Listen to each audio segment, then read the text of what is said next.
from an energy perspective, that is great information and great intel, if you will, because if something really lights you up and energizes you and you feel like, time passes really quickly with it, and it's part of your zone of genius, if you will, that is something that's good to know, because that's not necessarily something that you may want to delegate to AI right off the bat. Today, I'm very excited to be joined by Rick Mulready. If you don't know who Rick is, he is a coach and AI strategist that helps online businesses increase their efficiency and profitability using AI. His membership is the AI Playbook. His YouTube channel is at Rick Mulready. And Rick will be presenting at Social Media Marketing World 2025. Rick, welcome back to the show. How you doing today? Thanks for having me, Mike. I'm doing great.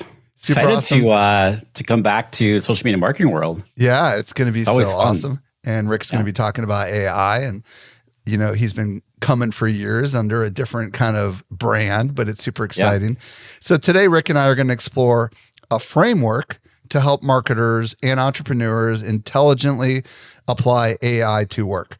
Because the truth of the matter is, a lot of us are not intelligently utilizing AI, and Rick has figured it out, and I'm really excited. So, Rick, my first question is, why should marketers, entrepreneurs, why should they have a system for applying AI to work? Said another way, if they pay close attention to what we're going to be talking about today, what is the upside to someone listening today? The simple answer is it's going to be a lot faster. So they're going to save time, and they're going to save money in the process, because then they're not spending a whole bunch of money for unneeded apps and all that sort of thing. One of the biggest questions I get, and I sort of look at it as people are doing it backwards, is that, they hear about ChatGPT, for example. It's a tool that everybody knows. And they're like, well, what can I do with ChatGPT? Rather than starting with the business problem, like what is the problem I want to solve, or what is the opportunity in the business that I want to make easier? And then once you understand that, because that's the harder part, I think. I don't know what you think, Mike. I think that's the harder part for people, because they're like, well, I don't know. Like, I don't know. I just do things in my business. What do you mean there's workflows in there? But you have to start there, because once you understand that, then you can be like, oh, I need to write my weekly newsletter, or I need to write a script for a podcast. Then it's like, okay, what is the best AI tool that can help solve that? Then you do your research. Whereas again, most people start with the tool first and then try to fit it into something that's not necessarily a problem.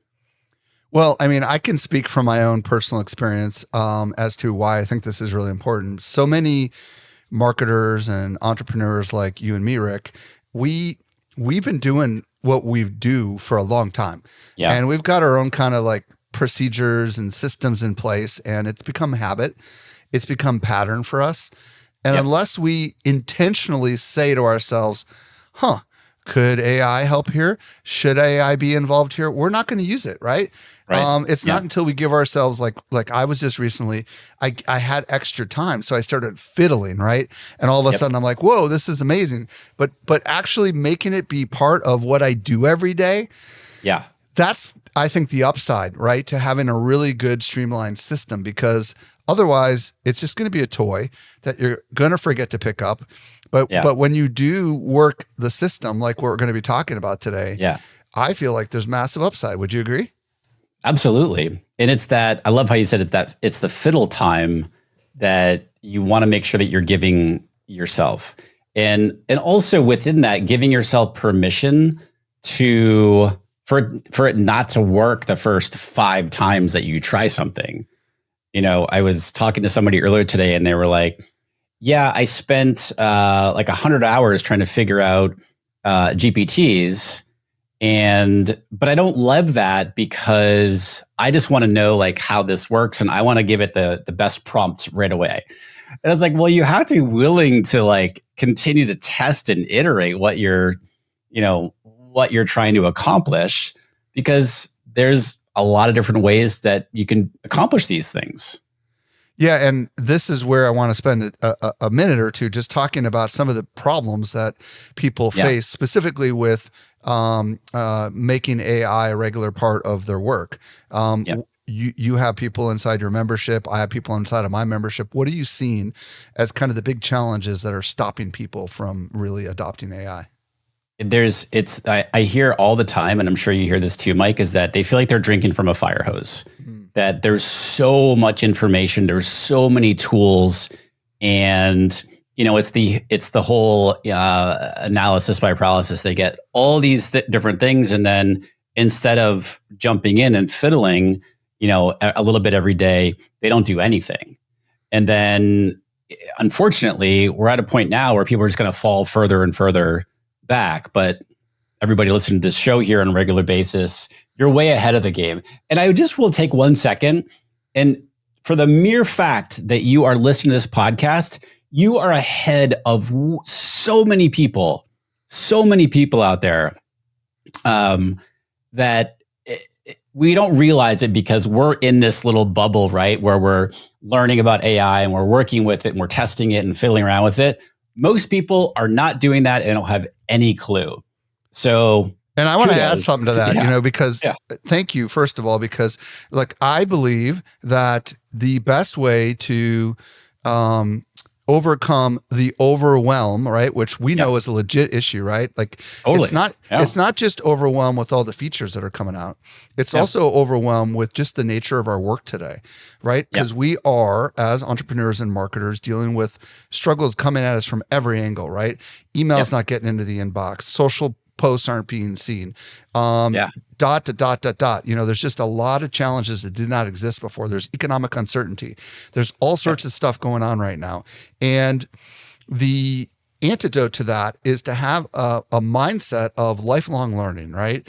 And to try to find a place where people simplify it and speak in everyday plain language, which is what Rick is doing with us today, right? Because I think that is the big problem, is AI is not super intuitive. Let's be honest, ChatGPT's got 6, 7, 8 models, right? Right. O1 mini, O1 regular, 4.0, ... right? It's completely confusing as heck. What are the other challenges that you see going on beyond the obvious stuff we just talked about? Yeah, I mean, along with that is they don't know where to start. And so along with that comes with what we're talking about here today is they're like, okay, I do my business, I do my things in the business, but they don't necessarily break it down into the different workflows or steps to accomplish things in the business. And so because of that, they don't know where to start. Or if they do know where to start, they don't know what is the best, quote unquote, because I say best is there's all kinds of different tools out there that will solve problems. It's where do I start with whatever tool, or is it an automation or workflow or whatever it is to solve this problem that I've identified that I want to tackle first. So they're not even sure really where to start. They know they need to start, but they're not really sure where to start with it. Yeah, and these are the same problems that I've seen when people have started adopting video. And Rick, you're into video now, and we've been talking about video at Social Media Examiner forever.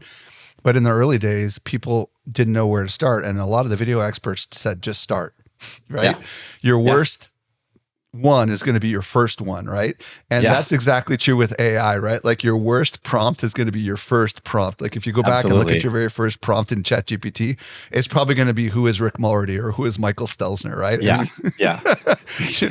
that's it. So the good news is we're here today to overcome these challenges of overwhelm, of not sure which tools to use, not even sure where to apply AI, by essentially coming up with a really good system. And Rick is a really great systems guy. He's got a great process, and we're going to kind of outline it one step at a time. Is there anything you want to say before we get into that? Otherwise, if not, we can just start with what's the first part of your process. Yeah, we can go with the first part of the process, and but I will caveat it with it's the part that nobody likes to do. It's the worst part, but and hopefully we were doing this even before AI came along, and that is just doing an audit of your time. So just tracking what you do on a day-to-day basis. The important thing though is to track your time over like 5 to 7 days if you can, but 5 to 7 normal business days, not like, today's my call day, so I have 8 calls today. Even though that's probably normal, yeah, I would track it, but also when you're creating content or maybe you're doing coaching call, whatever it might be, track the time and what you're doing, how long you're doing it for, and make sure that they're normal, quote unquote, business days. I also like to include sort of a little bit of an energy rating. Like, what is it doing for me in terms of like my energy? Do I hate doing this? Does it drain my energy? Does it lift my energy up? Does it energize? Like, keep track of that too, because that's all super helpful information when it comes to later down the road, figuring out where to start with your AI. So track your time. Okay, so let's talk about this a little bit. First of all, why? Let's just let's unravel the why. Why is it important to track our time and our energy level when we're doing certain tasks? Because so many of us go through our day and we're like, what did I do today? I'm certainly guilty of that. I'm having one of those days today. Yeah, exactly. You're like, wait a minute, it's 3:00 in the afternoon. What have I done today? Right. So that's where that's what makes it harder to answer the question, where do I start incorporating AI? Because it's like, well, I'm not even tracking and fully know what I'm doing from day to day. Now, if you're one of those people who lives and dies by your calendar, like everything that you do has a time slot in your calendar, cool. Like you're doing it, and you're somebody who sticks to your time and your boundaries. Awesome. You got it much easier because you can just look at your calendar and see what you're doing and see how long you're spending. But that's really the why, is like, okay, where is my time going? What am I spending my time on? And so the other thing too is that we often underestimate how long things take us. And so, if, for example, all right, I'm doing a podcast episode or a YouTube video or what have you, well, you might think, oh, that takes me, 2 hours a week. But when you really get into it and start tracking the time of all the steps that go into that, you might be like, holy cow, that took me 4.5 hours. And you wouldn't know that unless you're tracking the time. And then from an energy perspective, that is great information and great intel, if you will, because if something really lights you up and energizes you and you feel like, time passes really quickly with it, and it's part of your zone of genius, if you will, that is something that's good to know, because that's not necessarily something that you may want to delegate to AI right off the bat. Well, you may want to do more of that with the time that might end up being available down the stream, right? Absolutely. Yep. Absolutely. So give us any tips on how you track time, because I know we talked about a cool little tool that you're using. I use an app called Clockify. It's free. There's a desktop version, a mobile version. I believe there is a Chrome extension also. There is. And you can just click start, and it'll track whatever your for however length of time that you want to do something. Then you can just type in what you were working on, and then it starts to learn what you're working on over time. You can categorize it. It makes it super simple, again, because it's also free. There are paid versions of it if you want to get more into it, but you don't even need it to track your time. But if you're somebody who likes to write things down in a notebook, keep it handy, jot it down, put it in Notion, put it in wherever it is. Just make sure that it's something.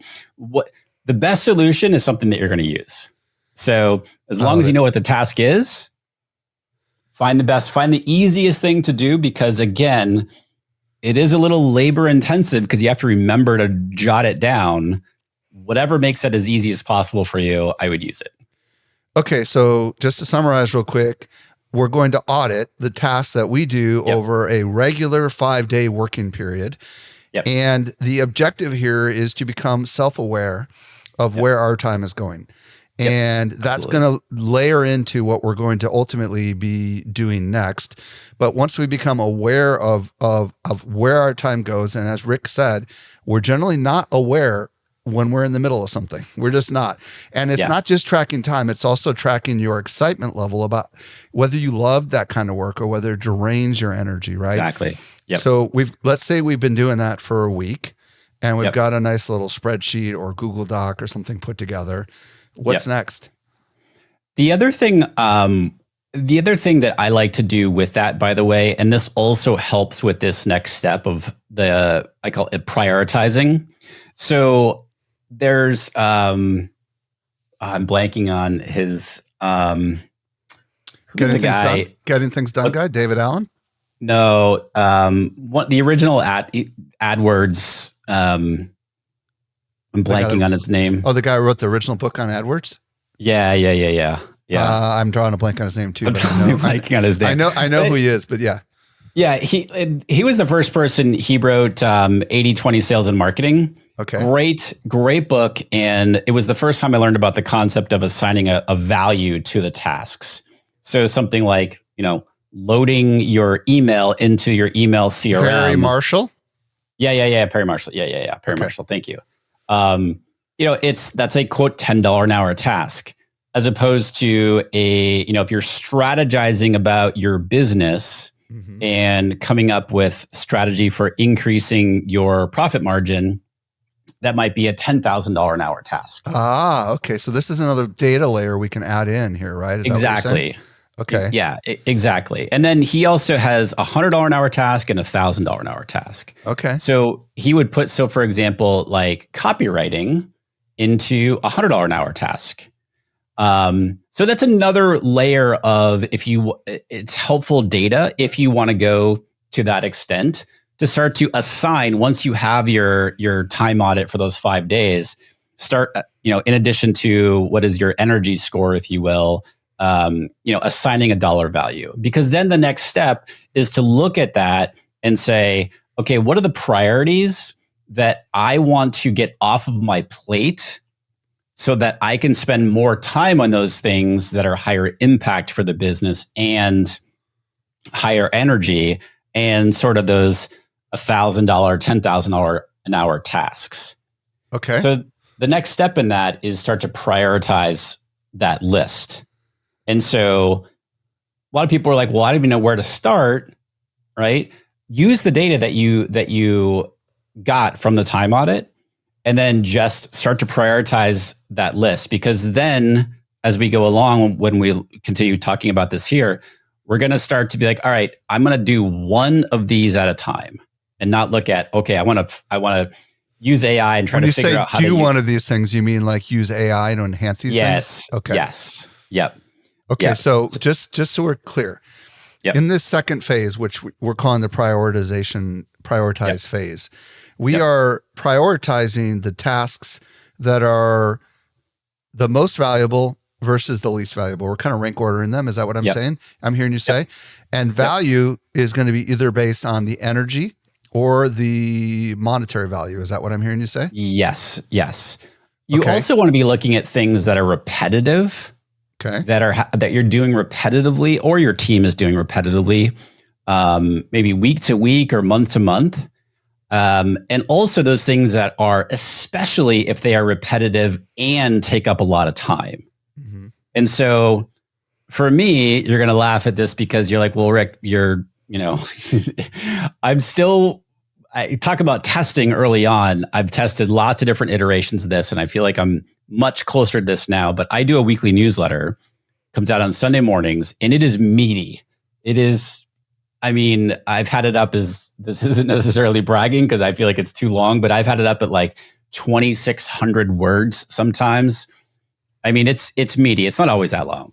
but it takes me a long time. And I have my team help in different aspects, but it takes me a long time to do it. So that qualifies as something that I would prioritize because A, it's repetitive. B, it does kind of drain me because it takes a long time. And C, it takes a good 5 hours to put together. And so add that up over a month, a year, that is a lot of time. However, it is high impact because I'm sending that every single week to my email list. And so I would prioritize that task out of my audit that I did in step 1.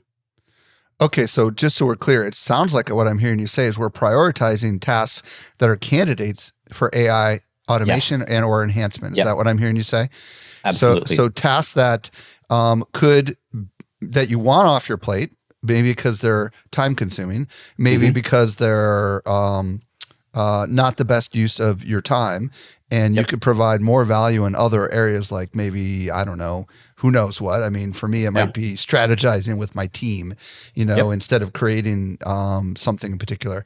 So is there any way that AI can help us with this prioritization?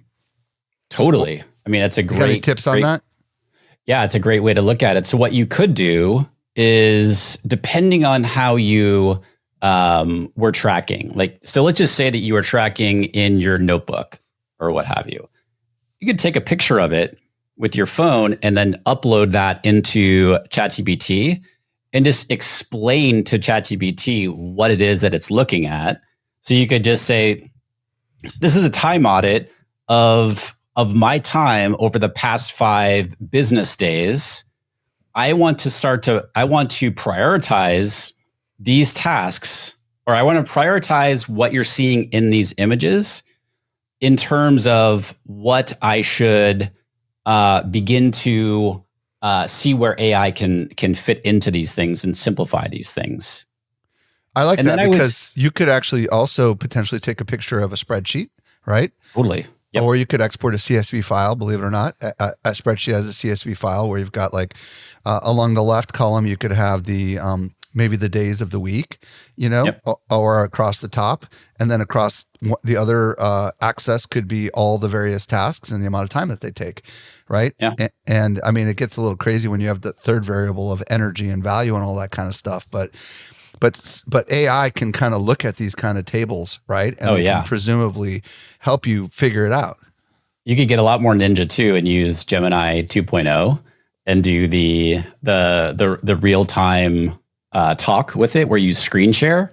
So you pull up either your images or your spreadsheet, however it is that you've tracked your time, and you tell Gemini what it is. You tell the AI model what it is that it's looking at.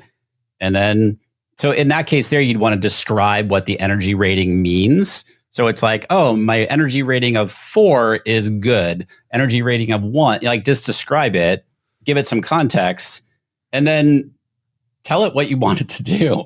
Say, look at, the same thing. I want you to review what you're seeing on the screen here.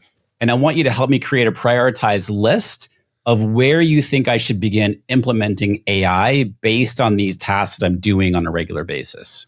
Yeah. And for those that don't know, Google AI Studio, you choose the model Gemini 2 Flash, I think it's called. Could you not do this also with the advanced voice mode with the video feature? You could. Have you tried that? Like if you have ChatGPT on your phone and you use the advanced voice mode, there is a video camera and you could turn it on and show it something on your screen, and you could essentially accomplish the same thing. So you can do that. I personally like the interaction, how Gemini 2.0 works. Can you do it all from a desktop where you don't have to hold up your phone? Okay. Yeah, absolutely. That's advantageous. Yep. Okay. So far, what we're talking about here is we've done an audit, we've got some data, and we're trying to prioritize certain tasks that are ideal candidates for AI to assist us. And if you're not very good at prioritization, we talked about how you could just get that data somehow, screenshot, text, live interaction, depending on the tools that you're using, into AI and ask it to help you to identify candidates that AI can essentially assist you in. Yep, okay, so exactly. what are we doing with this data that's coming out of this prioritization side of things? Like, where are we storing this, and what exactly are we doing with this prioritization list?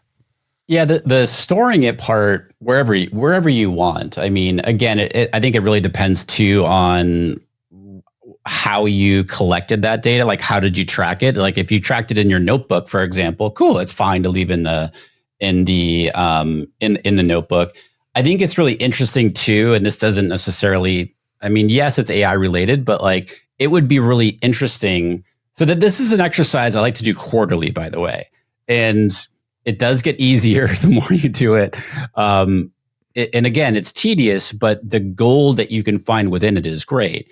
What's really interesting though is, like, let's just say I do it now for Q1, and then I go back and do it again in Q2, and I've implemented AI in the process. And then when I hit Q2 and I do it again, it's really interesting to look at things like, oh, am I working less? Or the types of things I'm spending my time on. Like, it's really interesting to watch the evolution of that. I love that. I love that. Okay. So stage 1 is the audit. Stage 2 is the prioritization. Yep. What's next? What's the next step? This is where you want to start to plan. So let's just say that you've identified, you prioritize your list, and you're like, okay, I'm going to tackle the first one. It's very easy to get overwhelmed with your list, by the way, because you're like, holy cow, I want to do all these things. I want to make it easier with AI for these top 7 things. Well, let's start with 1, and then you want to work through that. And once you dial that in, then you can move on to the next one. But once you've identified that top thing, so I'll use the newsletter again as an example that for me. So it's all right, 5 hours a week, writing it, excuse me, and putting it all together. Well, the next thing I want to do with it, and this is actually hard for most people, is we want to break it down into the steps or tasks that go into creating whatever it is that the task that you're doing. So if you're doing, like we talked earlier about a podcast or a YouTube video or what have you, all right, what are all the steps? It's not like, okay, just flip on your camera and start riffing. Most people go through topic ideation, fleshing out a topic idea, creating an outline, maybe people script it, then it's recording, and then you want to then it gets sent to the editor. So it's like you want to break that thing down, whatever that thing is, into steps. So once you've done that, for me, for the newsletter, I have 3 different sections, for example. So I have the relevant news to online businesses. I have what I call an AI insights section. And then I have a use case of the week. So each of those things, there's different steps within each one of those sections. So the important thing is for me to break each of the steps down. So now I know, oh, AI can help me here. So let's just say it's researching relevant news stories that are AI stories that are relevant to online businesses. Well, AI can help me with that rather than me physically going and doing the research myself. Or, oh, I'm going to write my insight section on a specific topic. Oh, maybe AI can help me come up with the ideas for that so that I'm not always having to come up with an idea. And then, oh, I want to use whatever Claude to help me write that. And so, but I wouldn't know that. I wouldn't be able to plan that out if I'm not breaking it down into the steps that go into doing that task. And this is your workflow. I love it. Okay, so we've gone from audit to prioritize to plan. And in the planning phase, we're really starting to pick, if you will, the first big rock that we're going to break into little rocks, right? And we're going to use those little rocks are going to be potentially candidates for AI enhanced steps is really what I'm hearing you say, right? Yep, exactly. So now we enter into this testing phase, which you and I were talking about, right? And talk to me a little bit about what we mean by testing, and then let's get into kind of like what it entails. So when I'm looking at testing, it's the whole, well, this isn't gonna, I mean, you and I have talked about Facebook ads for years. I used to teach Facebook ads. And the question that, I know that you get this question, like,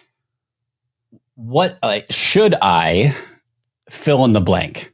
Yeah. And I don't even have to, hear whatever's after should I. The answer is yes. And that, what I mean by that is you got to test it out because it all works. And so the same concept applies to AI.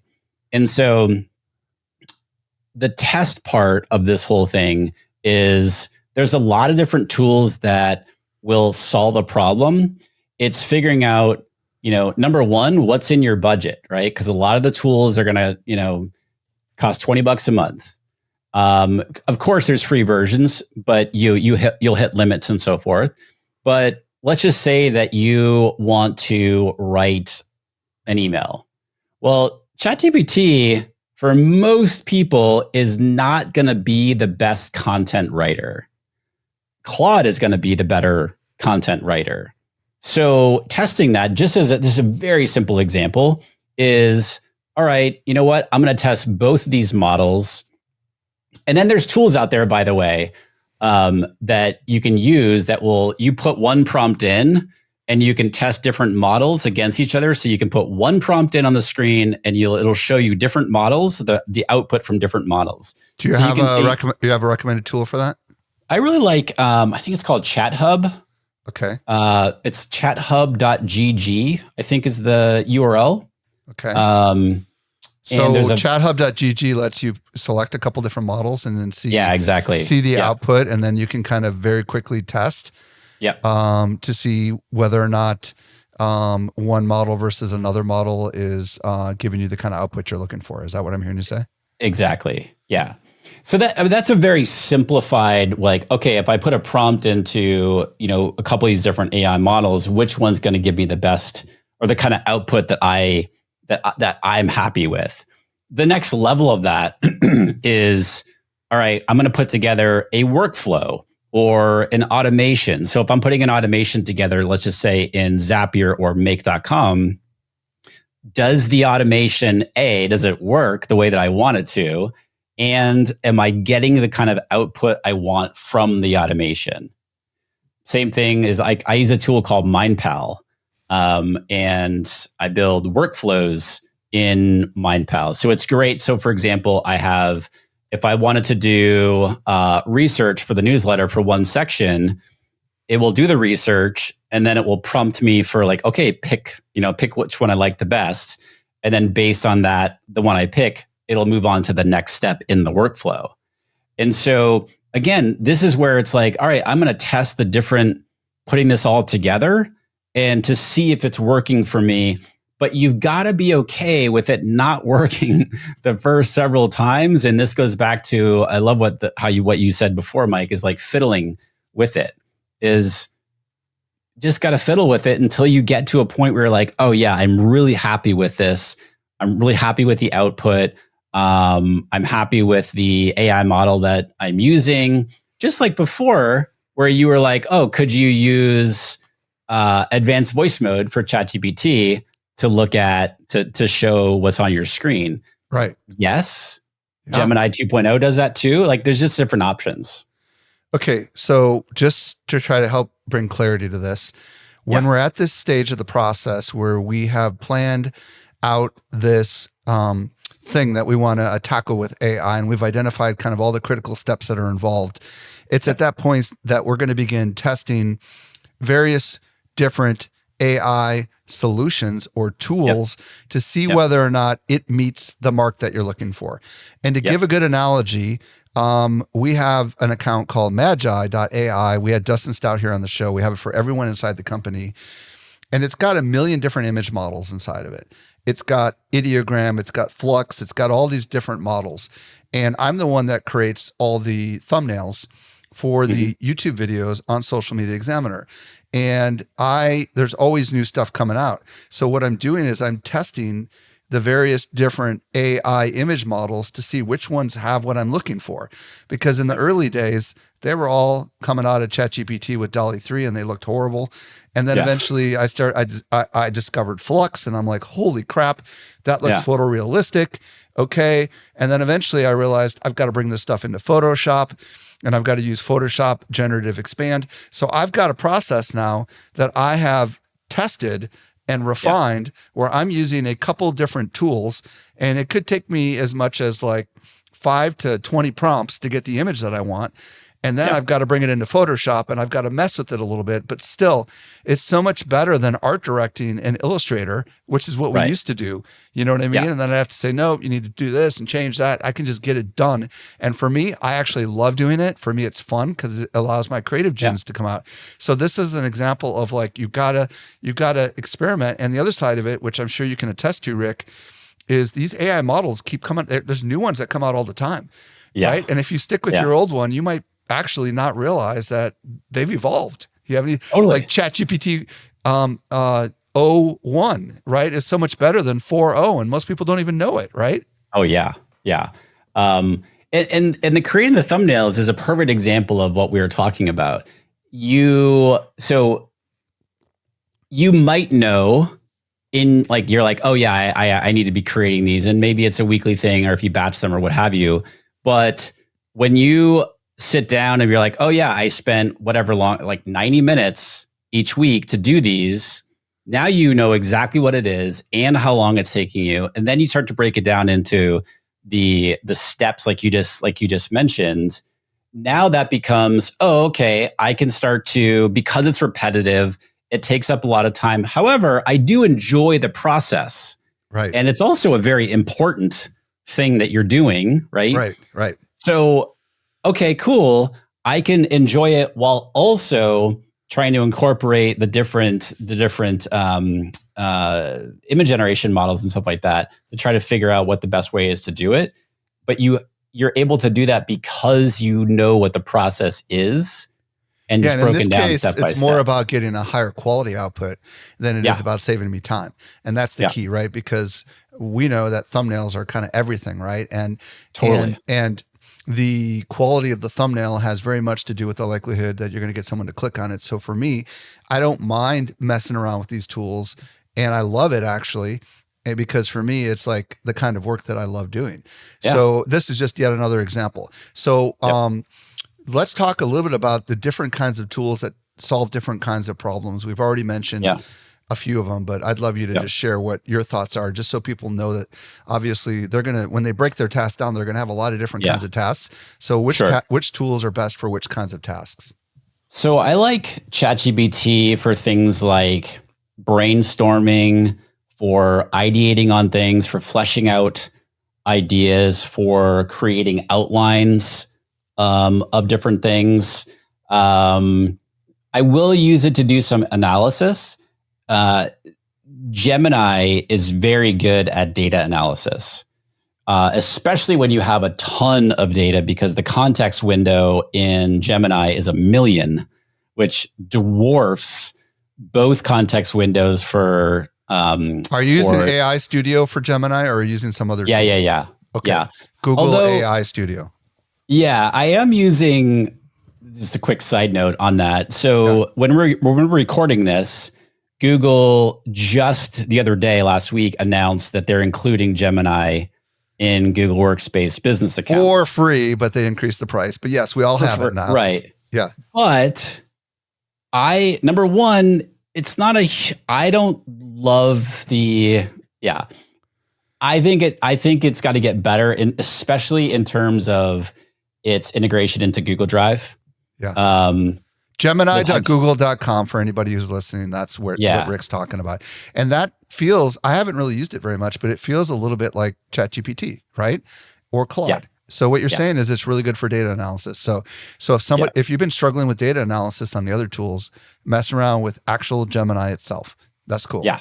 Yeah. And again, you could do that. You could do it for free within the AI Studio, Google's AI Studio. You just don't have any storage or memory or anything like that. Yeah. If you're using Google Workspace, you surprise, you now have Gemini in there. Right. What I'm not seeing yet, by the way, is the Gemini 1.5 Pro Deep Research tool. You and I talked about this. It's available on the personal accounts, but it's coming, is what I've been hearing. Yeah. And you also have another tool that we'll talk about is Notebook LM Plus, which is their latest paid version of it, of Notebook LM included with, in your Google Workspace. But anyway, that's what I would use ChatGPT for. That's what I like to use it for. Claude is my go-to content writer. Love it. Really, really good in terms of writing content, writing emails, writing sales page copy, writing email sequences, writing almost anything, really. Yeah, and pretty much anything. Along with that, by the way, I really like, just to give you some different options, I really like Lex AI, Lex AI, for writing content. Never heard of it. It's interesting because I can use the Claude 3. I can use different AI models within Lex. So I'm using, and I don't know, I have a call with one of the people on their team next week when we're recording this. So it's a question I'm going to ask. But so I can use the Claude 3.5 Sonnet model within Lex, and I get an amazing output with my writing, with my content. It's very personable. It has all the great qualities of Claude, but I don't know, there's something different about it in a good way. So anyway, Lex AI is another great tool. Claude for writing content. We talked about Gemini. Notebook LM is free. They do have the free version. This is sort of that, probably my top 2 tools of 2024. That I've talked a lot about on the YouTube channel. It's just great. Basically, you can upload different source material, and originally was created for people who were like researching for books, like writing a book, doing all the research, the academic papers, and so forth. But essentially, you can upload, at this point, you can upload Google Docs, you can upload Google Slides, URLs, YouTube videos, audio files, copy paste text, and create this massive knowledge base, if you will, around a certain topic. And within that, you can, or Notebook LM, the Gemini model within Notebook LM, it can connect the dots between the different content sources that you've uploaded. So it's great for connecting the dots between different pieces of content. You can create a podcast of it now. You can direct the podcast now. So that's another tool using all the time. Using that one? Yeah. I definitely love it. So folks, just to kind of bring us up to speed where we're at, we are now, we've gone from auditing to prioritizing to planning, and then now we're in the testing phase. Now, we're not going to get into this, but Rick and I had another interview about automation, and I've also had some automation guests on the show. So this is where you can connect make.com or Zapier.com behind the scenes to do automation. It's a lot more advanced, but really what I think I'm hearing you say, Rick, is you've got to test the right tool for the right little task, right? Just like you might have different people inside your network of friends that are really good at certain kinds of tasks. It's the same with the AI models. Some AI models are really good with audio or video or the written word or analysis, right? And that's where testing comes in. It's worth a little bit of money to invest in these tools because it's going to be absolutely amazing. Now, let's just say, all right, we've got this down. What's the next step in your process? Because this is kind of fascinating to me. Yeah. So once you've nailed it down, and the important thing is like, this is not a set it and forget it. It's a set it and forget it for a little while. But as you mentioned earlier, Mike, like this stuff's changing all the time. Like models are getting better and things are, agents are coming and all this other stuff. But at least once you dial in the process where you're getting good results from it, then teach somebody on your team. or teach an assistant or somebody or an intern or what have you, so that they can take over the process. So you get it off your plate, and then you go to the next thing on your list and start the process all over again. But you're starting with the planning phase because you've already done the audit, you've already done the prioritization. Now you can move to the next thing. And the cool thing is like you've already delegated it, if you will, to AI, but you do want somebody to kind of keep an eye on it, especially if it's kicking out content and so forth that you're going to review. So any tips on how to teach? Because not everybody knows how to do that. Yeah. I like to, number one, I like to record myself going through the process with Loom or whatever tool that you want. I really like Loom because number one, everybody knows it. Super simple. They have an AI add-on. I think it's an extra $5 a month for it, where you can screen record walking through something. And I think that's document is the button on the right-hand side of your Loom video. And then there's an SOP option. You click the SOP option and it gives you a very well-written SOP for whatever it is that you just walk through on the screen. So that's what I would do first. And then I would schedule a Zoom call with that person that you're going to teach it to, or Google Meet or whatever, and then walk them through the process. So now you're walking them through the process and they're doing it. That's the thing. That's the next step. You walk them through it, then ask them to do the process. I see. While you're on the call. And so now they have the SOP. They have the recording of you do it. They have you walking through it on the Zoom call, and they have walked through it. They've walked you through it on the Zoom call. I love it. Absolutely love it, Rick. Yeah. Okay. So first of all, thank you for sharing this process. Yeah. It's not as complicated as it sounds. It's actually really simple. The hardest part is just starting. The hardest part is actually just documenting what you do, right? I mean, and once the rest of it, AI can assist with absolutely the rest of it. Rick, if people want to learn more about you and what you're doing, where's the best way for them to connect with you?